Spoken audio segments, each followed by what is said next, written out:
When you're trading options, there are a lot of strategies that you can use, and we can fairly wonder what is better, for example, between the credit spread strategy and naked options. Is there one that you should choose, especially when you're starting options? Is there one that is better than the other? Well, in this video, I'm going to talk about the advantages and the disadvantages of using both. So if you're starting to trade options, you're going to know the differences between the two, what are the pros, what are the cons. So in the end, you can make your own choice in which strategy is better for you and your account. So first of all, let's focus on credit spreads. You have two types of credit spreads. You have the put credit spread and you have the call credit spreads. The difference between the put credit spread and the call credit spreads is literally the direction of the trade. If you sell a put credit spread, then you're going to be bullish. You're long the stock. Or if you sell a call credit spread, then in that case, you're bearish. You're short the stock. But what are the pros and cons of using credit spreads? The first advantage of credit spreads is that you're choosing how much you're risking. What that means is that you can define what is your max loss. If you want to lose a little, well, you can build a credit spreads where you're going to lose only a little. If you want to risk more so you can make more, well, you absolutely can do this. You have a lot of flexibility when you're trading credit spreads. Another advantage of using credit spreads is that it fits better smaller accounts. And the reason for that is that when you're trading credit spreads, you don't need as much money as when you're trading naked options. And I'll come back to that later when I'll talk about naked options. But if you need to remember something about credit spreads is that usually they fit better smaller accounts because you don't need as much buying power, you don't need as much money to sell, for example, a put credit spread or a call credit spread. So in that regards, they can be really good, especially if you have a smaller account. That's what I used to do myself when I started trading options. I used to sell credit spreads because I didn't have much capital, and that's why I was going for that strategy. It was really handy to be able to sell credit spreads even though I had quite a relatively small capital. I had around $2,000, something like this when I started. And so I had to use a strategy that was not going to take all of my capital in one trade. That's where credit spreads were coming really handy. Another advantage of using credit spreads, of selling credit spreads, is that you're collecting theta. So if you don't know what theta is, well, theta is the time decay of options. It's how much value options are losing on a daily basis. And if you didn't know that options were losing money on a daily basis, well, now you know. It's like insurances. If you buy an insurance, it has an expiration date, and every day that passes until that expiration, your insurance is losing a tiny bit of value every day. Well, that's exactly the same with options. When you buy an option, for example, you're going to lose a tiny bit of money every single day, and that's what we call the time decay. Every options lose value every single day, more or less depending on the options. That's what we call the time decay, and that's referred by the Greek letter theta. And when you're selling credit spreads, you are in a position where you sell options, so you're going to collect that time decay. You're going to actually make money out of the time passing. You're going to collect that money that options are losing on a daily basis. So for example, if you buy an option and let's say the time decay is of $1 a day, well, you're going to lose $1 a day. Well, if you sell an option, now you're making $1 a day. That's why it's actually quite beneficial of selling credit spreads, because you're making money as the time goes. So even if the stock doesn't move that much in your favor, well, by the time passing, you're actually making money, which is really cool. And that blew my mind when I started trading options. Okay, so that was for the good sides of credit spreads. So now let's talk about the disadvantages of using credit spreads. The first disadvantage that you have when you're selling credit spreads is that you're limiting your profitability. You're limiting how much money you can potentially make. And here's why.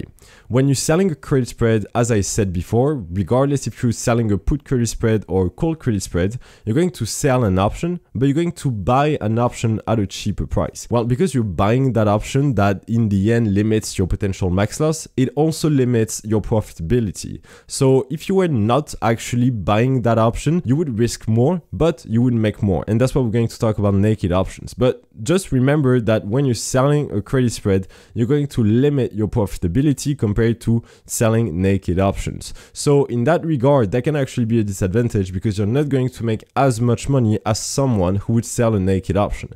And maybe for you it's fine, maybe it doesn't bother you because you rather have a limited max loss that you can control, and in that case it's completely fair. But personally, it's something that I'm not necessarily a fan of because I'm limiting how much money I can make when I'm selling credit spreads versus naked options. Another disadvantage that you really need to be aware about is that if you're selling, let's say, a put credit spread on Apple, and Apple comes down really a lot? Well, it's going to be very hard for you to defend your trade, to defend the credit spread that you had previously sold.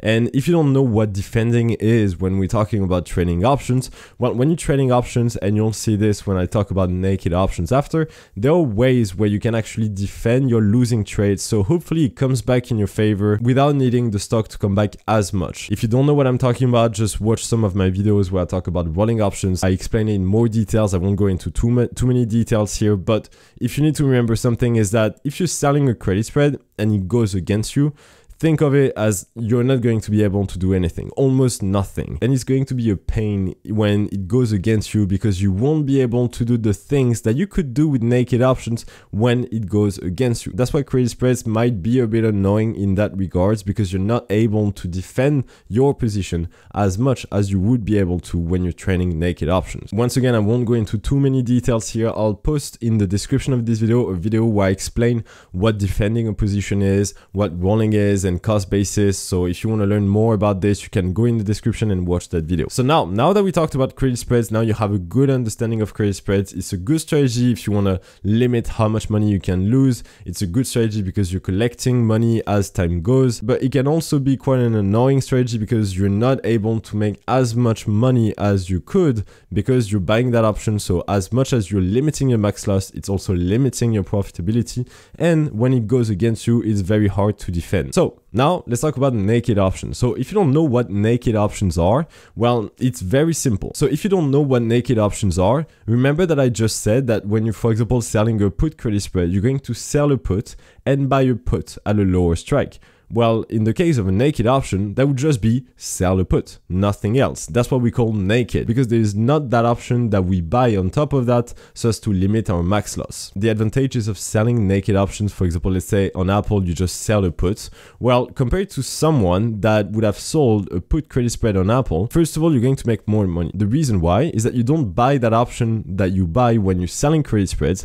So potentially you can make more money when you sell naked options. You're going to collect more premium, which allows you to make more money in the end if you're right. Another advantage of selling a naked option versus selling a credit spread is that you make more money from the theta. So you remember that I talked about the time decay before, where when you're selling credit spreads, you make money every single day. Well, when you're selling naked options, you basically make more. The reason why? Well, it's exactly the same reason as in my first point. Because you don't buy that option that you're buying when you're selling credit spreads, you have a bigger profitability, you have a bigger time decay. So in the end, you just make more money. That's basically what I'm trying to say. Last but not least, naked options are way easier to defend. And what I mean by this is that if you watch that video that I put in the video description, you'll see that when you trade naked options, it's much easier to defend. Meaning that if you sell a put on Apple and Apple goes down, compared to someone who would have sold a credit spread, a put credit spread on Apple, he's going to struggle a lot more to defend his positions.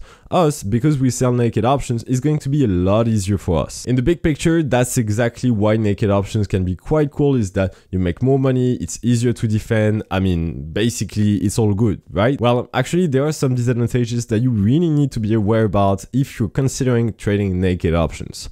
The first disadvantage is that yes, okay, you're going to make more money, it's very cool, you're going to be very rich. However, because you have the potential to make more money, you also have the potential to lose more money. When you're selling a credit spread, because you're buying that option, you're limiting your max loss. Well, because you sell a naked option, there is no limiting the max loss here. If you sell a put on a stock that is worth $100, well, your max loss is if the stock goes to zero. So if the stock goes to zero, well, you know, too bad for you. You lost a lot of money. That's the disadvantage of selling naked option. After that, just, you know, I just like to do a caveat here. If you were buying shares, for example, of a stock, that would be exactly the same thing as someone who sells a naked option. If you buy shares of, for example, Apple, the real big risk is if the stock goes to zero and gets delisted. Like, that's basically the ultimate risk. Well, when you're selling naked option, that's basically that risk that you're risking, just to put some context here. Another big disadvantage, unfortunately, is that naked options can be quite expensive if you're trying to do do some proper risk management. So what that means is that it doesn't really fit small accounts, because you can trade them when you have a smaller account. Even though it's hard to defend, it's really a lot better for smaller accounts compared to naked options, where honestly, if you don't have a decent amount of capital, it's going to be really tough for you to not over leverage yourself, to not overexpose yourself in terms of risk, and nothing prevents you from doing it, you know. But know that if you sell too many naked options and you don't have the capital to handle a potential drawdown, a potential temporary drawdown like we had, for example, in 2022 at the beginning in January, February, well, you know, you're going to go through a very tough time. So that's why you need to be careful. And if you don't have much capital, it might be better to go for credit spreads, because you don't need as much capital and you control how much money you can lose. So now that we've seen both, like in terms of advantages, disadvantages, what do I prefer? Well, here's the thing. I used to prefer a lot credit spreads before. After that, I started preferring naked options. And in the end, now I'm a bit both. Here's why. When there is very low volatility in the markets in general, like the markets are very calm, like for example, we've had in 2021, overall the markets have been pretty calm, they've just been going up and up.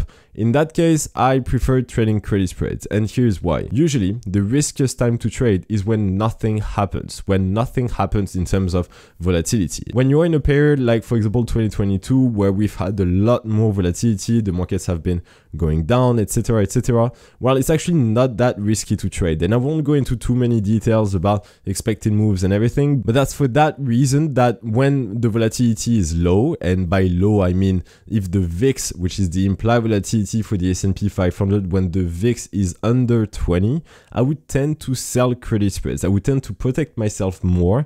The reason is, if there is a crash, that something happens really bad and everything, at least my credit spreads will protect me. Compared to naked option, remember that I said that you risk more.